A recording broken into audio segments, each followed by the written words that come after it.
Well, it's a very warm welcome and thank you for joining us on this independent off-tube studio commentary. The game at the Gtech has just got underway. Brentford taking on Bournemouth. It's been a good start for Brentford this season. Unbeaten after their first 3 games, although they weren't particularly solid against Palace last week. A couple of phases of play there where Palace potentially could have won the game late on. Bournemouth under Andoni Iraola, a bit of a slow start for them. They had a couple of tough games as well, but they'll be looking to try and get something on the board this afternoon. It's myself, Paul Szczerbakowicz and John Hogan taking you through the action. John, Brentford will see themselves as favourites, but Bournemouth have got players here that can certainly cause problems. Yeah, it's probably a good time for the Bees to be playing the Cherries, to be honest with you, because I think Bournemouth have made some good signings, and with their new manager, it's just like settling it down and sorting it all out. If you look at their team from like a couple of seasons ago, it's big wholesale changes. So they need to sort themselves out. Like I said, that can happen sooner rather than later for them, as they make a break. And the ball into the box is held on to by Flekken. Not a bad shot then from the inside left. I think might have been Ryan Christie driving through. For the Bees, they made a great start, and if they're going to have a great season, then they need to ride that as long as they can. Sun's shining, it's a full house. I don't see why they can't go on and win the game today.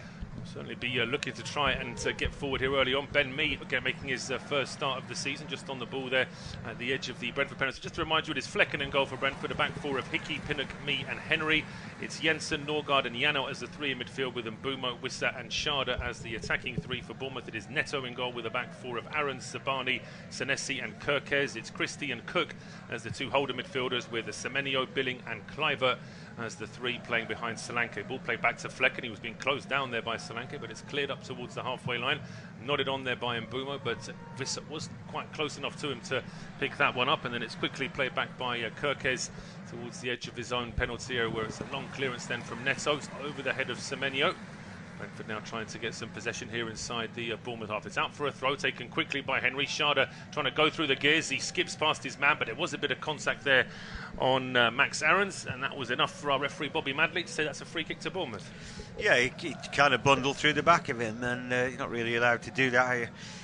We were just looking at Neil Maupay in the stand, and I think his last action for Everton was providing an assist in their midweek victory in League Cup.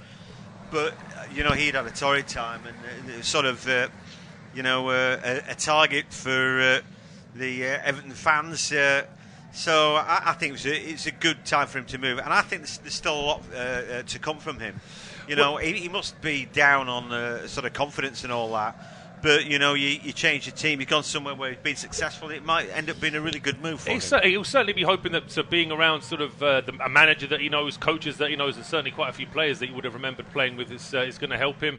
Brentford, I think, are just trying to cover all bases, because it does look as though they may have a problem in holding on to Ivan Toney in January. He's pretty much given a long interview where he's listed, I think, about 3 different big clubs that he'd imagine himself playing for. So I think Brentford are just trying to hedge their bets with that, really. But can say we're getting word that it could be an early goal at Turf Moor, but we can also see a new Bournemouth signing there in the stands. Luis Sinisterra. But Jaden Anthony's gone the other way, so... I think that's actually a good... I mean, Anthony started a couple of games for Bournemouth this season. Yeah, he's definitely been playing. I think that, to be honest with you, I think Bournemouth trading up there.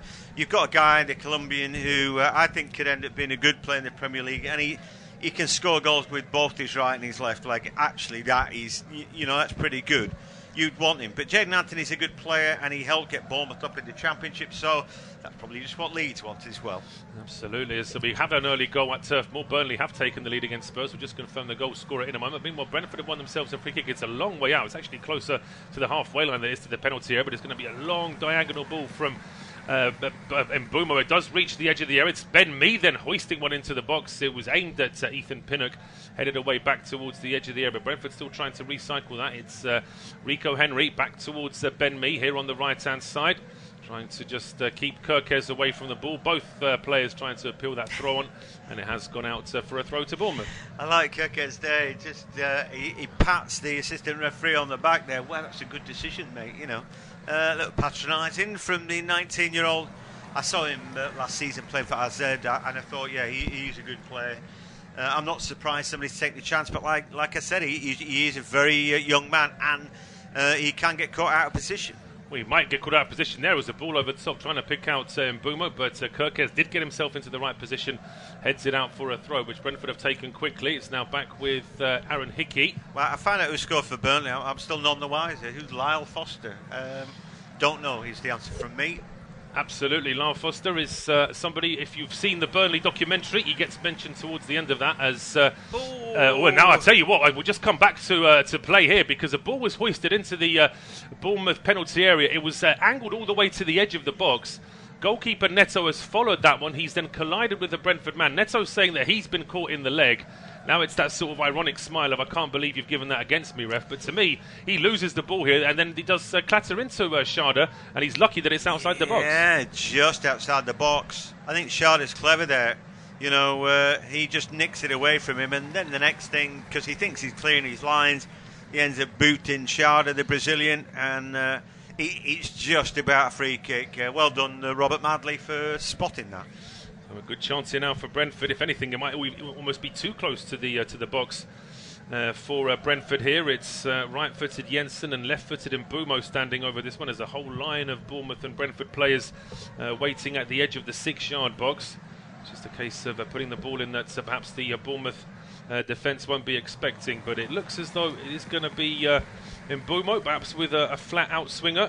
Trying to go. No, it's going to be Jensen. He goes for goal. Is that in the back of the net? The referee has looked at his watch and he has... No, we're playing on, says the referee. And now the ball is cleared up towards the halfway line. That looked like it was in. Well, the referee is waiting for confirmation. Confirmation. That ball has gone over the line. Well, what's he waiting for? Because surely his watch should have gone off. You would have thought so. I mean, he's not waiting for someone to send him a text. You'd think it was an instant electronic reaction there. But in any case, Jensen aims that free kick at the near post. Neto makes the save, but he's inside his goal when he does it, and Brentford lead 1-0. It's a good effort, that. You know, the free kick then thumped in at the near post. He's like trying to catch him out. Neto is thinking the cross is coming in. It left a big yawning gap for to be attacked at that near post.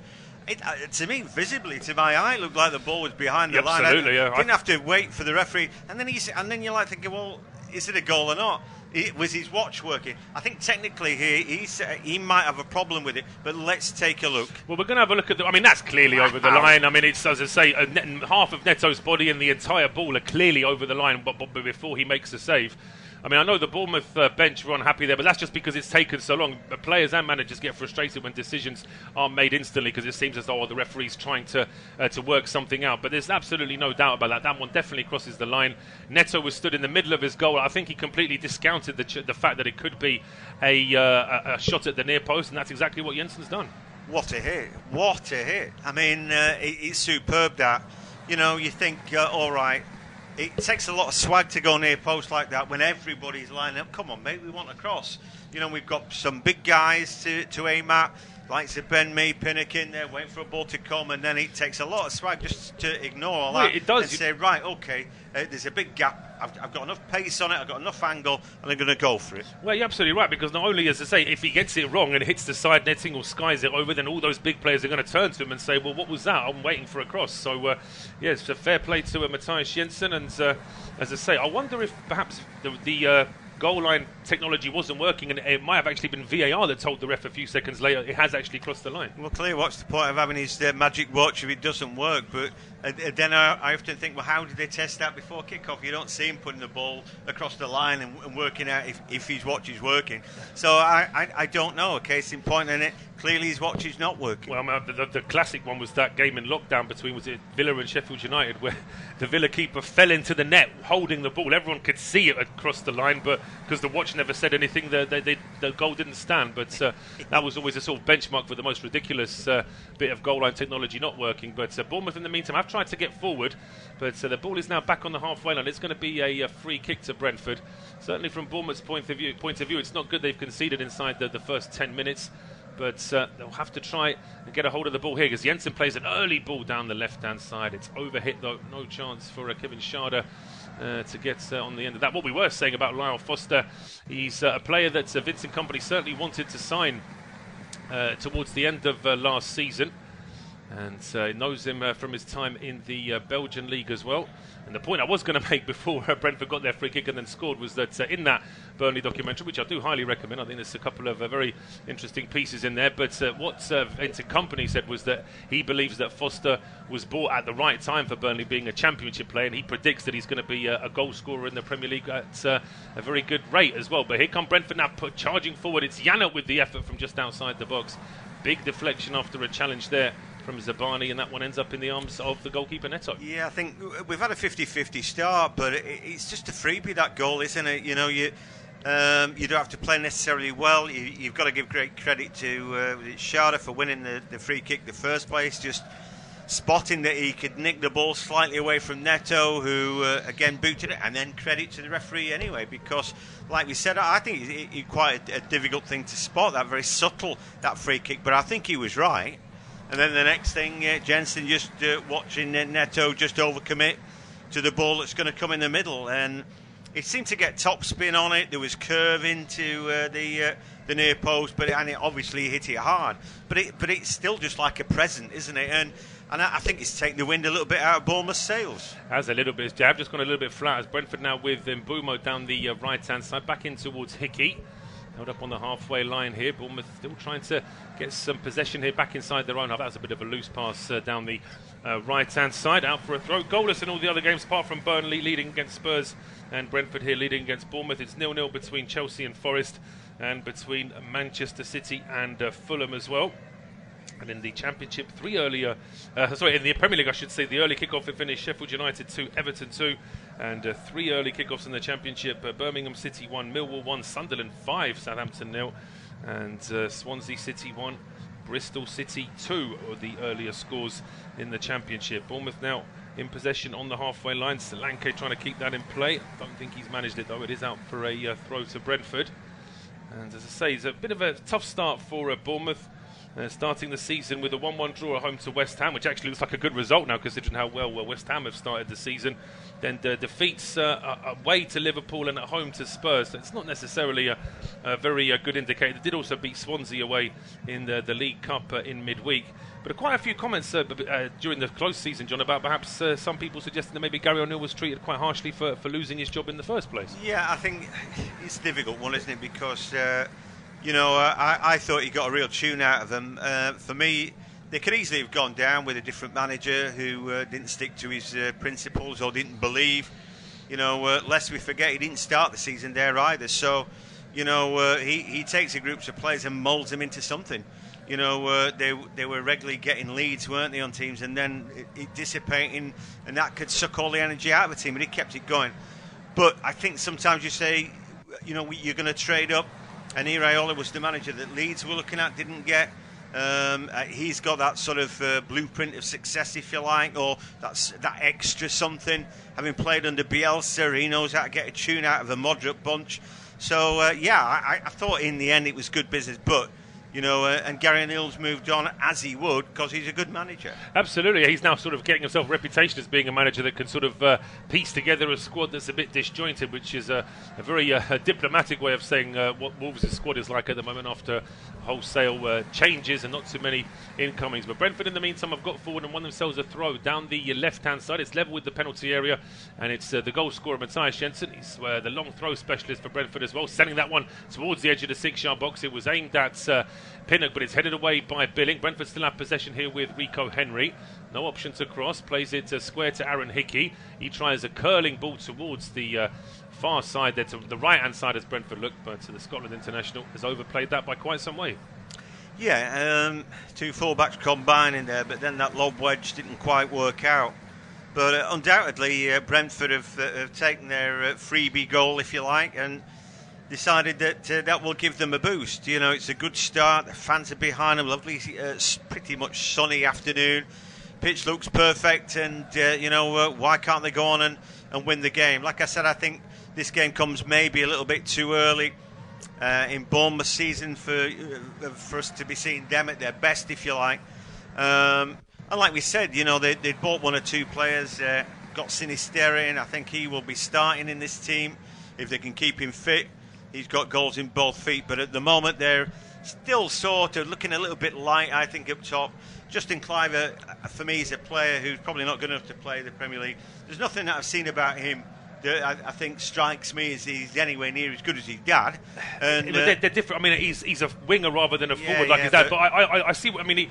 Because of the reputation and because he is such a likeness of his dad as well, I think everyone expects him to be the same kind of explosive, the sort of striker. But he's not quite the same sort of player. But it'd be a bit like signing Jordi Cruyff on the back of it, what his dad's done, you know. Yes. But at least I thought Jordi Cruyff was all right. I don't really rate Justin Cliver at all. Well, I think he's still probably got a few more years to show his best. But I do agree. I mean, you mentioned Sinisterra as well. It's a shame really for Bournemouth they couldn't get the loan sorted a little bit quicker when you consider that.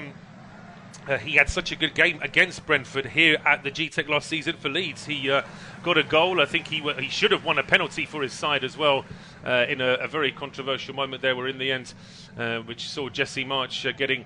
I think he got sent off in that game in the end, didn't he, Jesse March? But we're just getting a replay now of the Brentford goal. I think the Bournemouth bench and the players were very frustrated that goal was given, but it was only because of the slight delay. Meanwhile, Spurs have equalised at Turf Moor. It's now Burnley 1, Tottenham 1, and it's Heung-min Son with the goal for Spurs.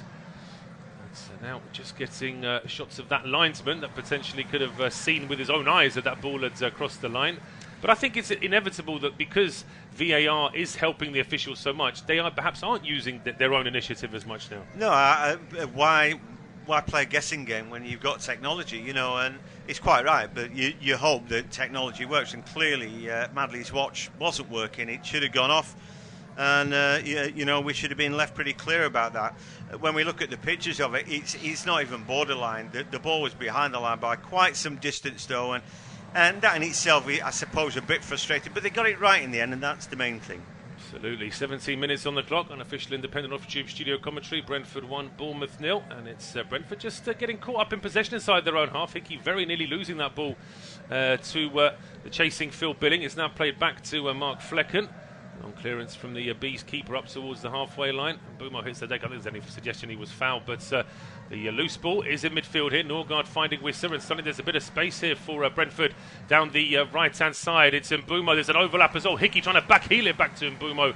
Perhaps being just a little bit too clever there, Aaron Hickey, and Bournemouth are able to clear their lines. But is that one going to get through? It is going to get through, and all of a sudden there's a chance here for Bournemouth. They're pushing forward now towards the edge of the area. Is Solanke, needs a bit of support, though. He was doing it all by himself, and in the end he just ran out of space. I think he did well initially, didn't he, Solanke? I think Pinnock surprised how strong Solanke is and how quick. I like Pinnock as well. But what Pinnock does after that is not panic. And he's going to tangle with him and sort of drag him into Ben Mee. All of a sudden, Solanke's then got two players he's got to try and get round. And guess what? He couldn't manage it. But it was a good initial foray from Solanke, and that's probably as good as it's got for Bournemouth so far. Yeah, they've struggled to really get a grip in midfield, haven't they? We've hardly mentioned Lewis Cook or Ryan Christie. Christie just had that ball into the box inside the first minute or so. Lewis Cook, virtually anonymous, and I always think that's a good sort of benchmark for how well a team's playing. When you're not really seeing their central midfielders, I think it's a bad sign. But that's a good ball from Cliver. Picks out a teammate inside the box. This is a great chance. Christie going all the way. What's he waiting for? And in the end, Solanke getting in his own teammate's way there. Well, it's a frustrated look from Ryan Christie, but frankly, I think he should have shot before then anyway. Well, frankly, Mr. Shankly, I mean, it's a lovely ball into the box, isn't it? Then a drop of the shoulder. You know, he beats Ben Mee. And then I think Solanke takes it off him, and it's a little a little flick from Solanke. If he's not going to stab the ball to the back of the net there, Solanke, just leave him be, because he's going to go on and score. Well, it almost looked like Solanke suddenly became a Brentford defender, and it was pre-back pass days, and he was just clipping the ball back to his keeper to pick it up. But to say, Christie really should have been nailed on for getting an equaliser for Bournemouth there. But that's got their tails up. They're on the attack again now. Clivert breaking into the box down the left-hand side is charged down by Hickey. Mbeumo is back now for Brentford, and he's looking to start a move forward for the home side. He's got two Bournemouth players around him. Hits the deck. No free kick, though. And a chance now for Bournemouth as the cross comes in from the left-hand side. It got a deflection. Flekken keeps it in play, avoids giving away the corner. And Solanke now rolling this ball back towards Christie. It's in midfield here now for Bournemouth with Lewis Cook. I think that what we just saw there is that Mbeumo looks like he's got the pace to beat Milos Kerkez today, but they double-teamed him, didn't they? So they're clearly frightened of him. whenever you see a player do his little stint on Football Focus as he did the other week, they always tend to go cold after that, don't they? But we'll break off because here come Bournemouth. They do. There's a shot from the edge of the area. It's charged down. There's a second effort from Antoine Semenyo. That's also charged down just at the edge of the Brentford penalty area.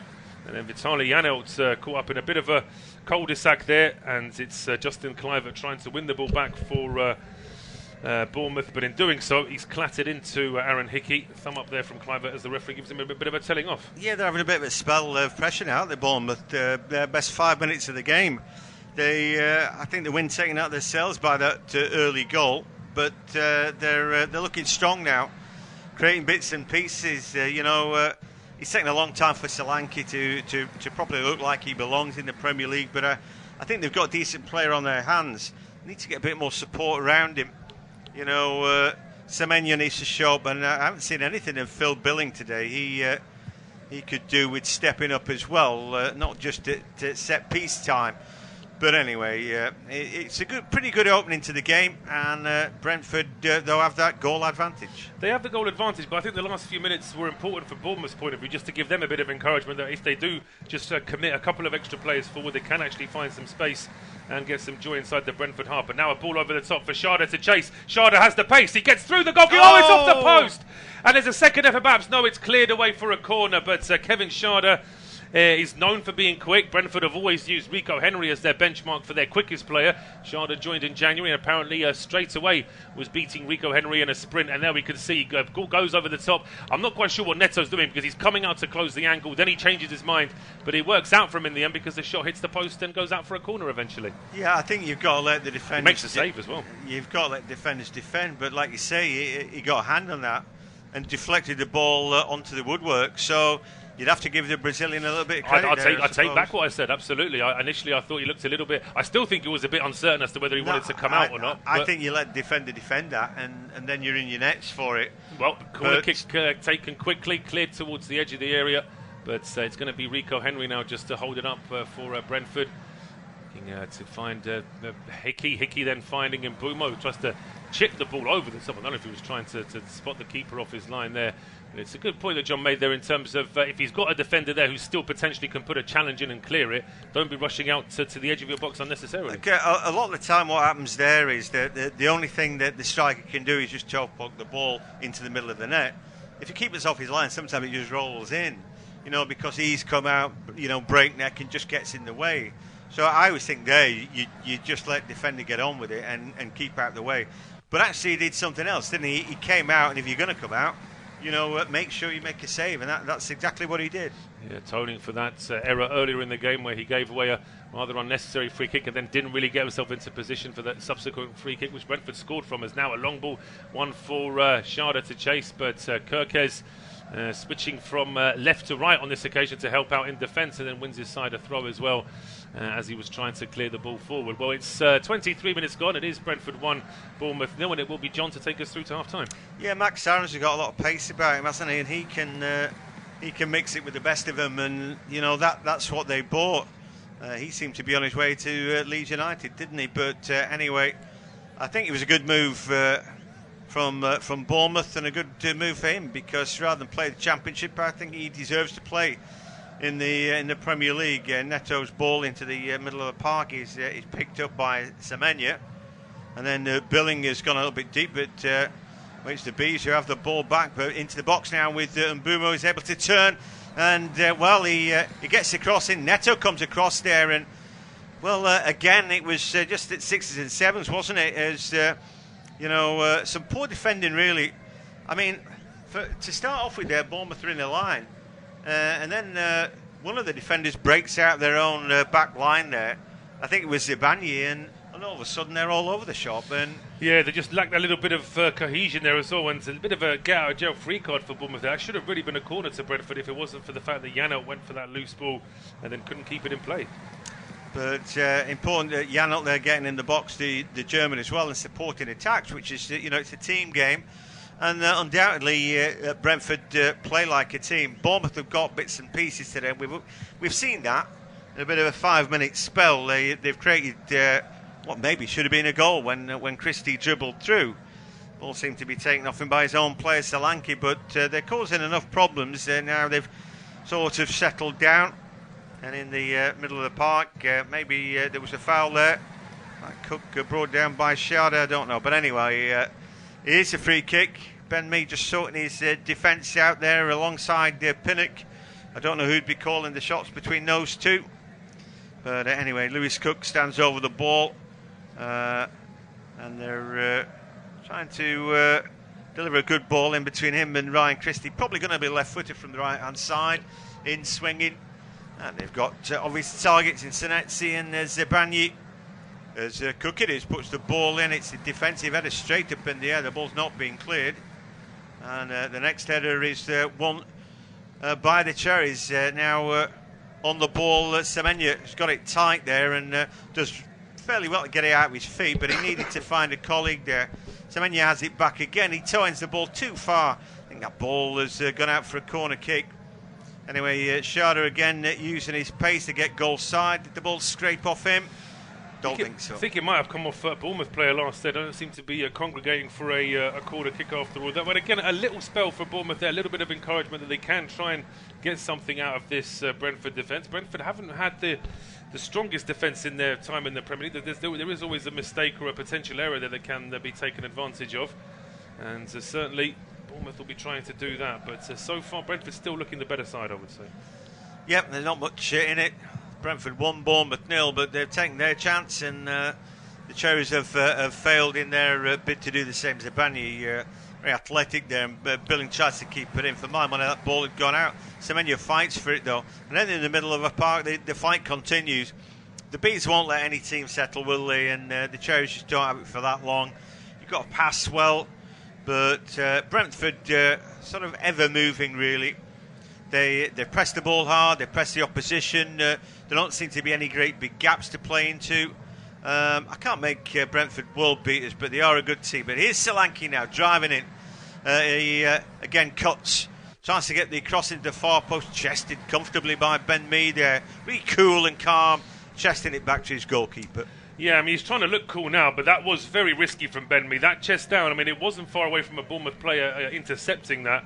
We see there, Flekken dives on it. There's only a split second before Ryan Christie could have got on the end of it. But as you say, certainly Ben Mee looking very cool. And according to many Brentford players, it was the signing of the season last year. Just came on a free from Burnley and really settled that defence. Yeah, and not only that, I seem to remember him beating Lisandro Martinez in the air to a goal in the game against Man United early. And that was 4-0 at half-time, probably one of the more famous wins that Brentford had in their short time in the Premier League. I remember Man United fans in the office asking me if they thought they'd go down that season after that. I said probably not. Anyway, here an opportunity for Bournemouth in the middle of the park. Semenya gets it out of his feet, Billing down, then the shot comes in. It's driven just wide inside left. Then Christie, who's actually played quite well so far, left foot drive. And in the end, we're just watching it thinking, it's not too far away. No, I've certainly remember seeing Ryan Christie on more than one occasion playing in the Rangers team in Scotland, and thinking that this is somebody who could potentially make a name for himself in the Premier League. And of all the Bournemouth players, he's probably been the brightest so far, hasn't he? Yeah, I think so. The shot through legs there. I'd like to think, from Mark Flecken's point of view, that he'd got that covered. I'm not entirely certain. Not sure about Flekken really. I haven't seen much of him. Look at his CV and it's not that impressive to be honest, but different players come good at different times. Absolutely. I mean, well, Raya came to England, started with Blackburn and then signed when Brentford was still in the Championship and sort of grew as the club grew. I think the hope is that Flekken, having some decent time at Freiburg, can take this opportunity. I mean, it obviously suggests to me that Brentford don't trust their second keeper Szczerbakowicz at all, because he's hardly even getting on the bench these days. And in midweek, when Brentford eventually beat Newport on penalties, it was the former youth keeper Ellery Balcom that actually played in goals. So I think the idea is to just let Flekken sort of get into that role, and they'll be hoping that he can do it. But as I say, a couple of goals he's considered this season, perhaps there is a question mark. So, like we say, different players develop different times. Chest control has let them down. Clivett now with a shot that comes in, blocked away. Pinnock trying to get another block in. He gets it cut back in from the byline. That's good stuff from Clivett. So I sort of remain to be impressed by him, but I have been so far today. One good ball into the box, allowed a shot, and then we just saw there and get to the byline. It was a pretty good cut back, and in the end, I think Brentford just getting a little bit lucky there. So again, here's an opportunity. Solanke running through. The flag's not gone up. He cuts. He tries to get his shot away. He drills it into the back of the net. He's looking down the line, but it doesn't look like the flag's gone up. Solanke has scored. He's got the equaliser, and to be honest, it did look like it was coming now. They played quite well in the last 10 to 15 minutes, Bournemouth. They have. With every 5-10 minutes in those last 15, John, I would say that Bournemouth have been getting better and better. There was the great little mazy run from Christie, which was actually stopped by Solanke. There was a couple of other moments as well. There was the effort from Christie, which went just wide. We'll see from this replay, is Solanke offside when this ball is played to him? Absolutely not. Ben Mee is still giving him a little bit of space there. And again, we were just talking about Flekken. I mean, he's unsighted, but at the same time, the shot goes pretty much straight through him. It's really disappointing defending. Right, if you're going to hold a line, hold a line. When I'm looking at Ben Mee and Pinnock, Mee stood behind him. Pinnock has let his man go. You know, no, play together, lads. If you're going to play him off, you've got to be standing ahead of him. You know, if you're thinking about offside, it's a line. Pinnock then lets him walk behind him, thinking he's the line. He's not the line, Ethan, because Ben stood behind you. Yeah, and it's simple stuff. Then Solanke gets on the ball. Pinnock can't get anywhere for pace anyway with him, and he's got a 5-yard start. And then it's just like, can I find a finish? And yes, he can. I was shocking defending, I thought. It wasn't good from Brentford at all. They were caught out, and once the offside trap completely failed, Mee could have done more to try and stop the run, and I still think that the goalkeeper should be doing a little bit better as well. But the thing is there for me is that he's Pinnock's man. But when Pinnock decides he's going to let the number 9, the lone striker, walk past him, well, you've got to be looking across to let him walk past you, because how can you let him go like that? What traditionally would happen there is that if he's playing up against him, he jockeys, you know, and it's like, right, you're not running past me, I'm going to contact you, you can't run past me, you know. Otherwise, we're going to be tangling. I'll be close enough to you that I can get a challenge. You just let him walk past him. Anyway, shocking defending, but a good finish. And the ball's won high up the field here. Solanke again. He turns on his shoulder now. An opportunity into the box. There goes that Christie just dribbling away again. And he wanted forever Christie this time. He didn't get that, but that was shocking defending again. Solanke's going to have a field out this straight, but now an opportunity the other way. And looks like Visser takes it on his chest. It's a good intervention there, a challenge in the middle of the park. The referee spotted something, and maybe it's a foul by Senesi, but we'll have to wait and see. Well, the Bournemouth players, Lewis Cook in particular, head in their hands. They can't believe that free kick's been given against them. In the meantime, we've had 2 goals at the Etihad to tell you about. The first one's no surprise. Alvarez putting Man City in front with the Haaland assist, but then just a minute later, Tim Ream with the equaliser for Fulham. It's 1-1 at the Etihad. Yeah, Fulham signed Iwobi, didn't they? I thought it was a good signing for them. Only 1 year left of his deal at Everton, but one of their best players, I'm afraid. Bags of experience there as well. You know, he's had good times at Arsenal, he's had good times at Everton when you think that he's pretty much only not played at centre-back and goalkeeper for Everton, but he played pretty much everywhere else. I'd play him in the middle of the park. I wouldn't bother having him out wide. I think you want that energy and that pace he's got right in the middle. I think he's a good player anyway. It's a free kick. And we've already seen one of these fly in. But it looks like Mbumo's going to take a pot shot here. No, he doesn't. It's a cross that comes in and a free header. Oh, and that's got to be hitting the back of the net, I fancy, because it's free. He can get over the top. Pinnock, there's a chance to redeem himself. And the ball goes flying over the goal frame. John, it's delivered to his head. He doesn't even have to jump. He's just got to sort of watch that ball onto his forehead and then guide it into whichever corner he wants to guide it into. And he's got that all wrong. He's lifting his head up. He's completely misjudged that.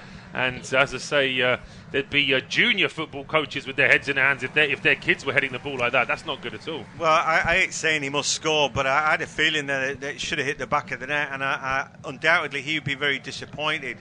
Like you said, that ball from Mathias Jensen was on a plate for him. Here, maybe a little break, but Jensen's ball this time hits Janelt, but into the box he goes. Visser can't turn. That's a shame for him. And they had bodies forward there. Had the first ball gone to Mbumo, I thought that could easily have been a goal. They had bodies forward, but the game's swinging end to end. It's a real good tempo about this. I think you think with sort of the home team, 3 in midfield, but Janelt seems to want to gamble forward all the time. You know, with Bournemouth, Christie and Cook, but Christie wants to go forward.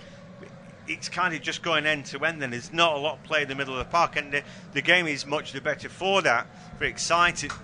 There's Aarons is on the ball, finds Senesi, just lays it back. The Cherries just taking a little bit of a break now. They're in their away kit, which shades of Borussia Dortmund about it.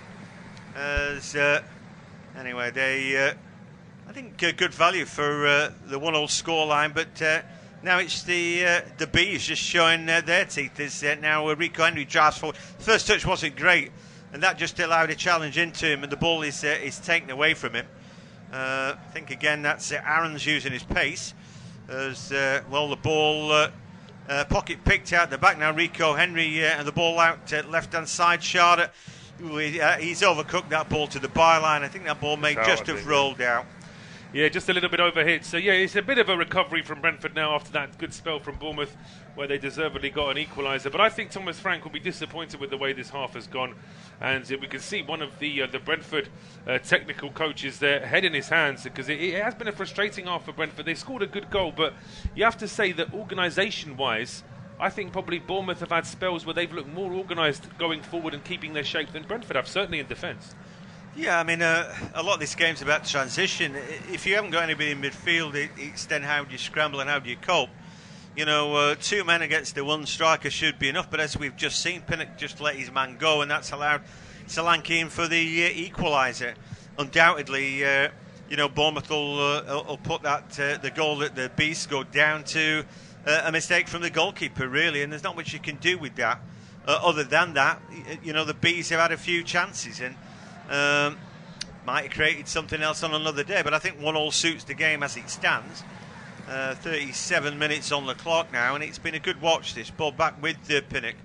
Pinnock's a player I rate, but I think you just said it's you know, Ben Mee's first hit out there today, and you know, they need to develop that partnership between them, and those are things that don't happen overnight. No, they don't, but as I say, they have played together, although this is their first time this season. They have played plenty of times last season, particularly with Pontus Janssen missing so much last season with injury. So, as I say, that would be frustrating for Thomas Frank and for his coaches. They do things based on stats, based on various models and graphics and things at Brentford, so that they won't be looking good after this first half. No, I think they've done a lot of their work in a 3 as well, haven't they? Which is another. It's a problem, really. You can't abdicate responsibility at times in that. And I'm surprised actually that Nathan Collins isn't in the team today. I just wonder whether there would have been a scope for having me, Pinnock, and Nathan Collins as a 3 in that defence. Yep.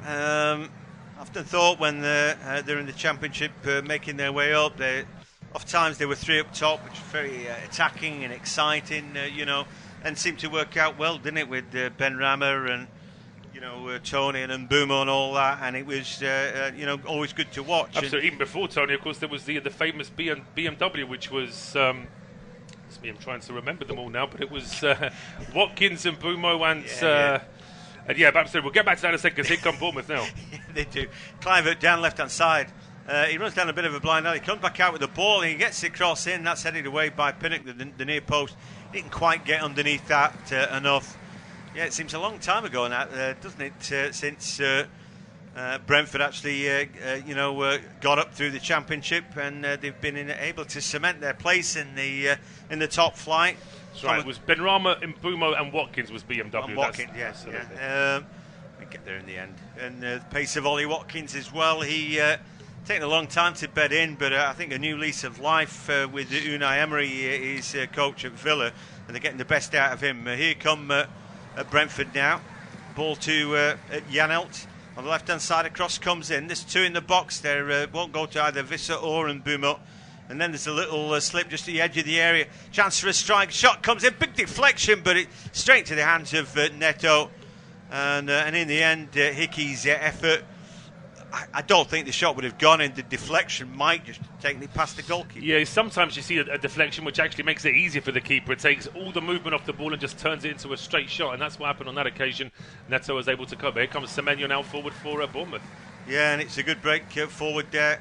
Ball kept alive then. Good barnstorming run by Kirkes on that left-hand side. Semenyo goes backwards and they've got two players in the middle. Christie's screaming for it. The ball chipped over his head. Now with Billing. We haven't seen enough of the big guy today. One of the few Danes in the league who didn't play for Brentford anyway. I always thought a decent enough player. Had a bit of a reputation as a bit of a big head when he was at Huddersfield Town. I don't think they were too sorry to see him go, but I think he has got Premier League quality about him. As we see a long ball forward, but that's headed away by Ben Mee. Semenya tries to recycle it, but it won't break for him, and into midfield now. Ball is picked up by Zabania, and then a cross comes in. It's over the head of Solanke. He applauds it, and again he keeps finding the gap between the two strikers. It wasn't a great ball to him from out left-hand side. We're just looking at Hickey there, who did he foul his man before that strike went in? I'm not sure, but anyway, they're just showing us the little action before. Yeah, I'm not even sure if the effort without a deflection would have even gone on target. I think he was going quite a long way wide, and the effort smacks the side of Ilya Zabani, and then just went straight into the arms of Neto, who barely had to move at all. So worked out all right for the goalkeeper there. Brentford trying a long ball this time, but it's easily mopped up here by Max Aarons. Yeah, and he's happy to go backwards. And then Senesi with a percentage ball, really. Plenty of pace at the back line, but Hickey's done well there, then drops the shoulder, gets rid of both these markers, Kluivert and Solanke. Christie now just seems to be dropping a little bit deeper. Semenya holding the shape the right-hand side, but the ball goes through the middle. Visser miscontrols it and nearly gives it away to Solanke, but just a vital moment, he wins it back. Then a poor ball back from Janelt to his keeper. He's thinking about holding on to that. Flekken then realises he's just inside the D, so chest controls instead. And all of a sudden, Brentford struggling to play out from the back and not finding their range of passing. No, and that's, as I say, and Mbumo's brought down and he's won his side a free kick, but he's not worried about speaking to the referee. He's clearly having a bit of a go at two of his teammates there, as if to say that last action or that last pass needed to be different or needed to be better. But yeah, I agree. I think that it's been a disjointed first half at times from Brentford. Yeah, they started off pretty well. I thought they got going. It took a while for the Cherries to find their feet, and they had to go a goal down before they did. But then I think they've actually shaded the first half. I think they've been the better team. Took them a while, and there wouldn't be much between them either. But I just think they've looked a little bit more cohesive last 20 minutes. Got their equaliser as well, but I wouldn't rule anything out in this game. Billings then shoving the back, but referees allowed play to go on. Then ball breaks back to Norgard, and then out to the right. It's a good ball to Mbumo. He can keep it in. The Cameroonian international, he tries to get the cross in. It's come off the body of the defender Kukez, and then the ball, little sort of in and out dribble from Christie, keeps it alive for Bournemouth. He arguably their best player. Well, Solanke's played well and certainly took his goal well.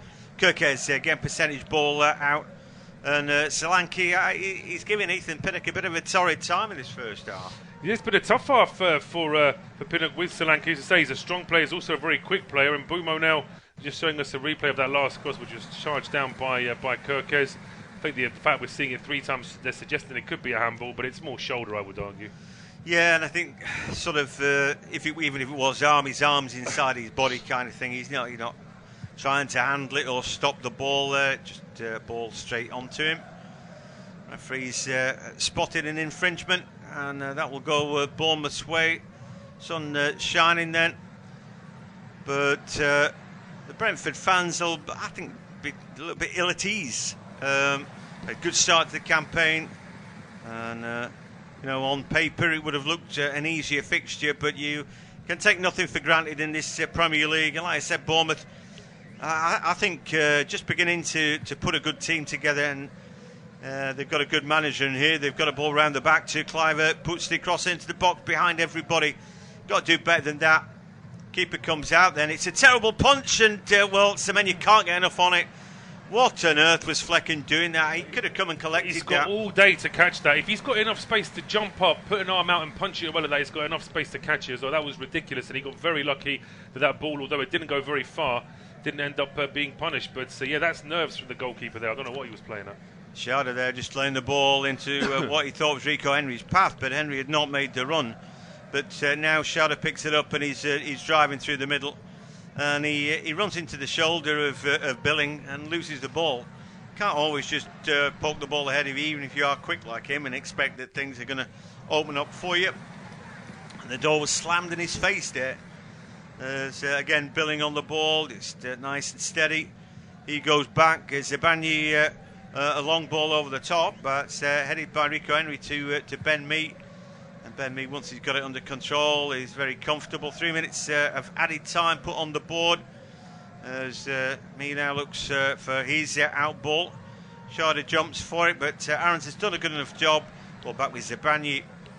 One thing about Bournemouth, they're playing a lot of direct football here. Ball keeps being chucked over the top, and actually they're getting a lot of joy out of that. You know, doesn't look like Brentford are sort of playing off sides, and then, you know, I think the two fullbacks want to be higher up the field as well. It's leaving a lot of room for those wide men for the Cherries. It is, and the wide men are quick, as is the front man, Dominic Solanke of Brentford. Keep playing that way time and time again. They are going to get caught out. They've been caught out a few times already, and just as I say that, Beats do give possession away in midfield, but Bournemouth's first thought is to go back towards Arthwell, and as a third goal at Turf Moor, it's now Burnley 1, Tottenham 2. Yeah, I don't think. I think when you looked at Burnley last season, sort of a lot of the good players were perhaps loan players and all that. Nathan Teller, very difficult to replace the goals he had, and I thought their best defender was Matson, the fullback, who was on loan. Very difficult to sort of go again with those players. Well, it was interesting though. There was one of the sort of deadline day rumours yesterday was that Burnley were very keen to have Matson on loan again. I bet they were. And apparently it was Matson himself that said he wants to stay and fight at Chelsea. Doesn't actually want to go back to Burnley. So that would have been a good addition for Vincent Kompany. But yeah, Spurs now leading 2-1 away at Turf Moor. Second goal scorer for Spurs was Christian Romero. Yeah, I dare say it's a header, but you never know. I don't really rate him, Romero.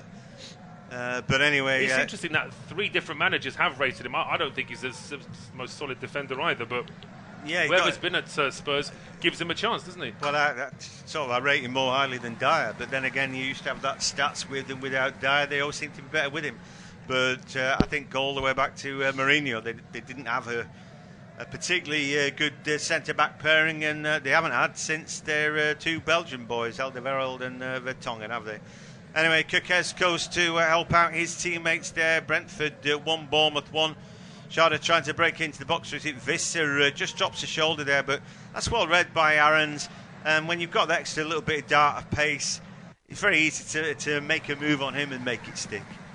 Absolutely, as Brentford just finding their forwards a little bit isolated now towards the end of this first. They've only got a few seconds of injury time left, but overall I think you'd say Bournemouth being the away side, they'll say they've had a better first half, I think. I think so, yeah. I really like Brandon Bumo, and I like the relationship he had with Tony, but I'm not seeing that replicated in the front 3 of Brentford today. Well, it's ironic because Visser and Bumo are actually very good friends off the pitch. They're always doing stuff together on social media and having little clips and things together, but just haven't been able to make it work because the referee does blow for full time here. It is 1-1 between Brentford and Bournemouth, and myself and John will be back for you in 15 minutes.